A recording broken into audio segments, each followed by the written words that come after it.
The Australian government is increasing the pressure on the Kremlin as it tries to bring the conflict to an end. Let's get more information with Jonathan Lee live in Canberra. Jonathan, so Foreign Minister Marise Payne has given more detail on the latest sanctions.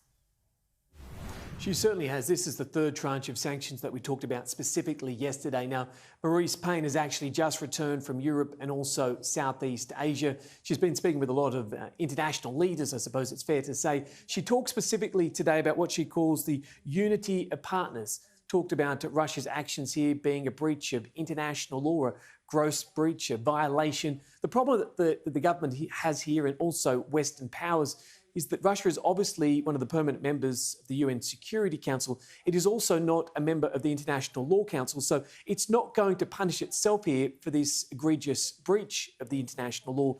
So the West is trying to steadily ratchet up the pressure, and it knows it is going to take time. What our government is trying to do now, with the assistance or in assistance of America and like-minded countries, is bring the pressure. It's trying to target the inner sanctum. And this is how Marise Payne put it.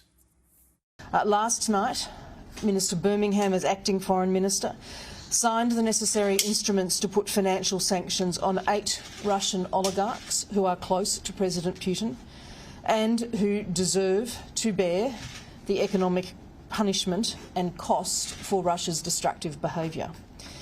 And also sanctions on 339 members of the Russian Duma, who are the political facilitators of this action. We will today take steps to sanction key figures in the Belarusian government who are allied with Russia and who are abetting the invasion. The next immediate priority is to continue sanctions on Vladimir Putin's inner circle and on Russia's defence industry.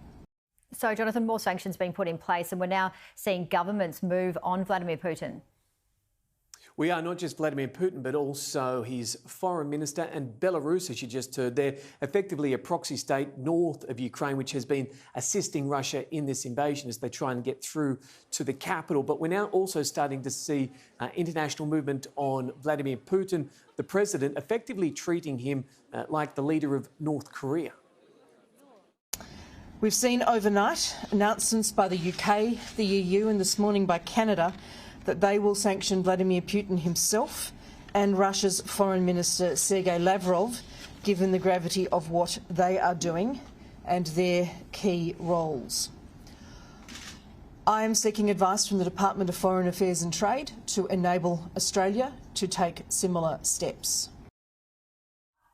Just finally, Janie, when it comes to humanitarian assistance, our government's made it very clear we won't be putting any form of military assistance or boots on the ground into the country. It's all about humanitarian aid, non-lethal aid. That will come through NATO partners in Europe. As for how that much will cost, we still don't have a figure.